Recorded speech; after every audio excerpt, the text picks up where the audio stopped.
Okay, Kyra, I'm trying to troubleshoot your issue with the natural ventilation. Uh, it, One thing about it's kind of funny because this is the file I gave you, so it's the same file that I would have had, and then I don't have your templates, right? So I had to just use my own. But if we just compare, you're like, I think you were saying that, let's see, yeah, so this was the same as B, right? 293, 293. And so when I ran my first one, it was at 312, which is kind of crazy because it seems like this is 90.1. So I don't know. I probably should adjust those settings. What is it? Let me just look and see. Yeah, it's just crazy air infiltration. Anywho, so then I went and I downloaded some the a I'll show you just I downloaded this Salt Lake City file and ran it to get my, um, and so these are I'm just showing you this so that you know, so, right, Salt Lake City. So, these were the schedules that I came up with. I don't know if yours look similar to that or not. Um, and then when I ran, so I did a 90.1, just whatever template I had that was for 90.1, my basic one. And then when I did the natural ventilation, a big drop, right? 312, 247, even more than I would think. I changed to my high performance, which is, much lower than the baseline, still a big drop. So there's something, I don't know, up with you. And by the way, remember, I know we found that in class, but let's maybe even just try that. What if I go and I put my mechanical ventilation in the natural ventilation like you had in class and run that?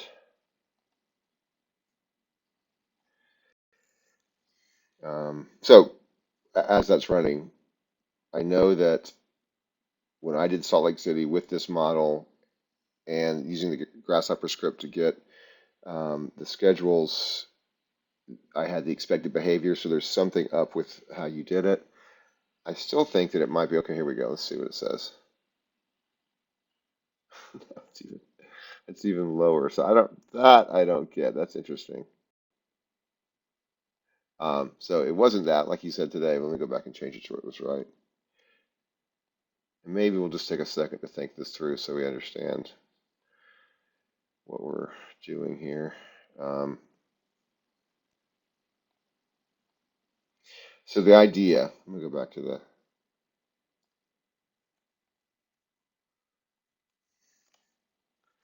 so we're just saying, here's my climate file.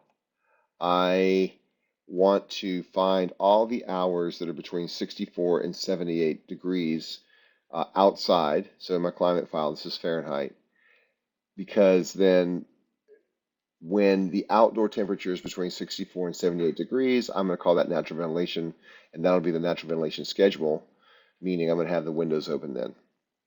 Um, and so here's the schedule for that. And then we say, but whenever the windows are open, so when their windows open, then I do not want to have my mechanical ventilation open. So that means I'm only going to have mechanical ventilation on uh, when it's not these hours, right? So it's just, and that seems true. This is the inverse of that. So we're basically saying mechanical ventilation is on all the times that the windows are closed. And then we say if it's below 64, smaller, we're going to have the heat on. That's the schedule. If it's above 78, larger, we're going to have the cooling on. And those then become the schedules when those are on. So, I would think that that overrides the temperature set point that we were looking at today. But I mean, so I think if you think about that, that should make sense. Though I realize you don't know much about HVAC, so maybe it doesn't. You can keep asking me. So I would go back and just make sure that you ran those, that you got the right. Um, well, I would just rerun my schedules.